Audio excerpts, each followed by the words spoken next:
there are clear questions for the RAF and the MOD, and there's going to need to be a significant inquiry into how this breach happened. A major security breach at one of the most secure military facilities in the country. But what's the government going to do about it? Well, my name's Tom Harwood and this is GB News Originals. Remember to click that subscribe button to stay up to date with all the latest news and views here at GB News. Now, Palestine Action is a group that have performed more extreme stunts as the war in Gaza has continued to develop. The latest stunt, well, it can hardly be described as a stunt, can it? It is the breaking into of a secure RAF facility, Brize Norton, and the damage to 2 aircraft, Voyager aircraft, crucial for refuelling missions within the RAF. Now, this is an incredibly serious issue of breaching of security and damage of high-grade military hardware. It seems to go beyond what most ordinary people would describe as protest in a free society. But the question is, at what point does this damage to military vehicles, this breaching of high security areas, at what point does this stretch from being protest to being something much more serious? Some are describing this as an act of terror. After all, the definition of terror is the damage to individuals or property in the pursuit of a political aim. And is that not what's going on here? Well, some people would stop short of that very hot button word, but clearly there is something going on here that is more than just waving a placard or standing on Parliament Square. This is a very different form of protest, if that's even a word that we can apply to this situation. People might think that breaking onto a secure, top security military facility would have you shot on sight. Well, clearly not in this case. There have been failings clearly in those who have run RAF Brize Norton, which, let's not forget, is the chosen takeoff and landing area, not just for so much of our military, but also for the royal family. For senior politicians too, when they make serious and important journeys around the world. I myself have visited the facility to interview Boris Johnson as his plane landed back from Ukraine. This is the sort of place that we're talking about. I have to say that I, as a journalist, when visiting this particular base, had to be escorted at all times. There were multiple checkpoints to make sure I was who I said I was. It seemed as though the security was incredibly tight. This was back in 2022. But why then, in 2025, have in the dead of night dedicated Palestinian activists been able to break through into the heart of such a secure facility and damage such important planes in our Royal Air Force? Well, that is a serious question, and people are raising the question of why in particular this group, Palestine Action, have been able to get away with so many patently illegal acts in recent times. Whether it's dousing various buildings that are linked to the government or indeed to military contractors in red paint, trying to shut down factories that might have a part in any sort of military supply chain. This stuff goes beyond protest in the eyes of many. But what is particularly brazen about it all is that Palestine Action is an organised group. It's an organised group with social media accounts, with identifiable figures who volunteer for it. They appear on podcasts, they speak at various events. And yet, despite being linked to this group that seems to exist to carry out illegality, and dangerous illegality at that, why should this organisation be able to exist, be able to raise funds, be able to have people walk free associated with it?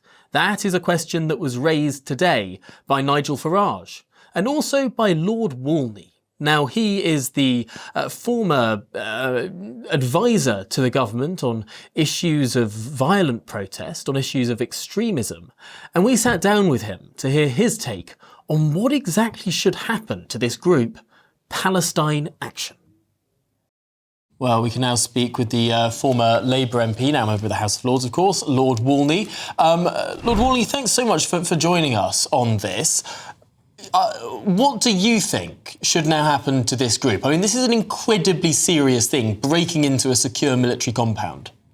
It is. I mean, there are clear questions for the RAF and the MOD, and there's going to need to be a significant inquiry into how this breach happened. But Palestine Action have been carrying out operations like this for years now, and they've been targeting defence companies and any company that spirals off into their mind, often really tangentially to in some way supporting Israel's war effort. And this is terrorising workers, and it is undermining Britain's national security. So there is a clear case for prescribing this organisation on the definitions within the Terrorism Act.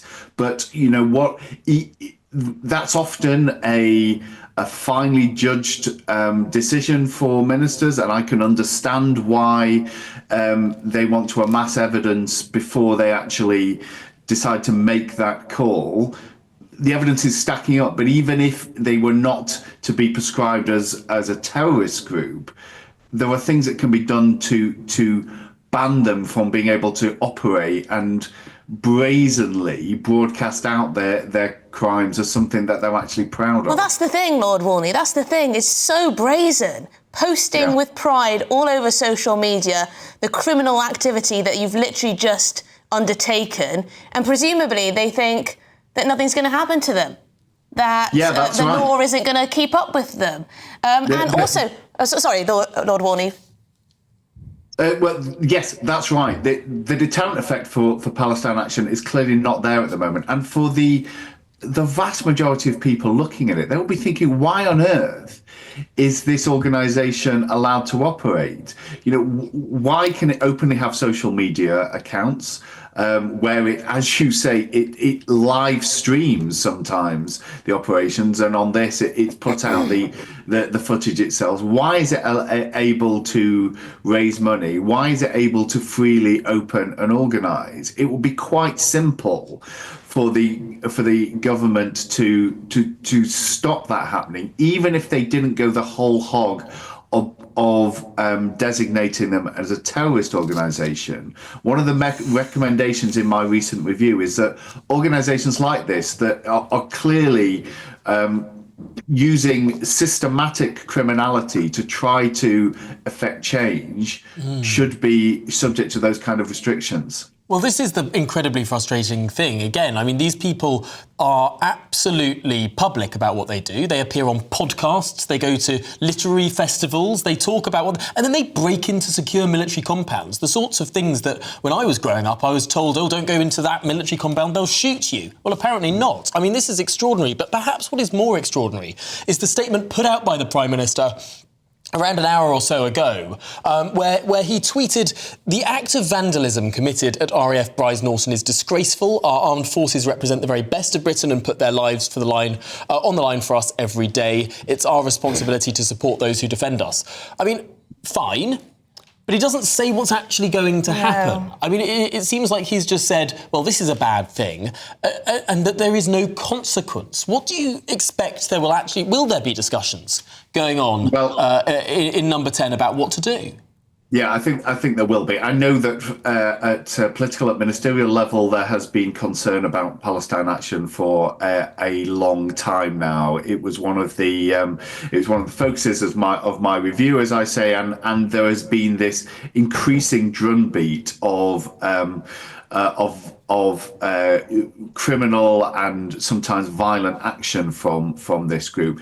My sense, my hope is that that this is so brazen today and is so high profile a breach that it will accelerate those conversations.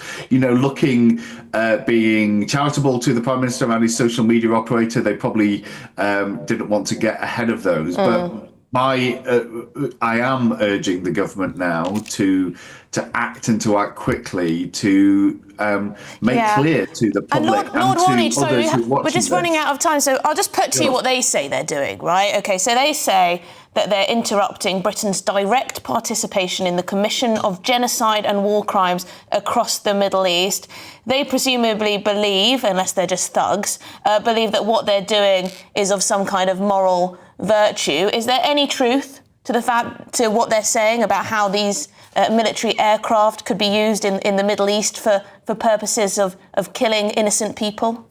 Well, my understanding is that the aircraft that were targeted have nothing to do with any campaign in Israel, and that has been the case for the vast majority of the sites that have been targeted by Palestine Action. They're just breaking into factories, to insurance offices, terrorizing workers, sometimes violently attacking them, while often having made up in their heads. I mean, they may believe it, they may not, but a link with Israel, which just does not exist. Even if it did exist, it would be entirely inappropriate and unacceptable for them to have taken this. But often they are wrong even on that assertion. Just factually incorrect. Anyway, Lord Warney, thank you very much. We should say that we have reached out to Palestine Action. We await their response. Lord Warney, they're a former independent advisor to the government on political violence and disruption, and of course a former Labour MP and now peer. Well, what do you make of that? Should Palestine Action be prescribed just as we prescribe terror groups? Or does there need to be a third category here of groups that are dedicated to committing illegality but stop short of what we might define as hardcore terrorism? What do we place this group into, and should people associated with it be arrested? Well, that is a question that no doubt people at the heart of government are asking themselves right now. So much was suggested by Lord Warney. We'll have to wait to see if anything does come on this, but it does look like a damning failure of the security state that this was allowed to happen. Do get involved in the comments section down below. Do provide your thoughts on what should happen to these people. I'm sure some of you have probably stronger ideas than prescription of the organisation. But my name's been Tom Harwood. This has been GB News Originals, and do remember to click that subscribe button to stay absolutely up to date with all the goings and comings and goings of British politics and more wide news here in the United Kingdom.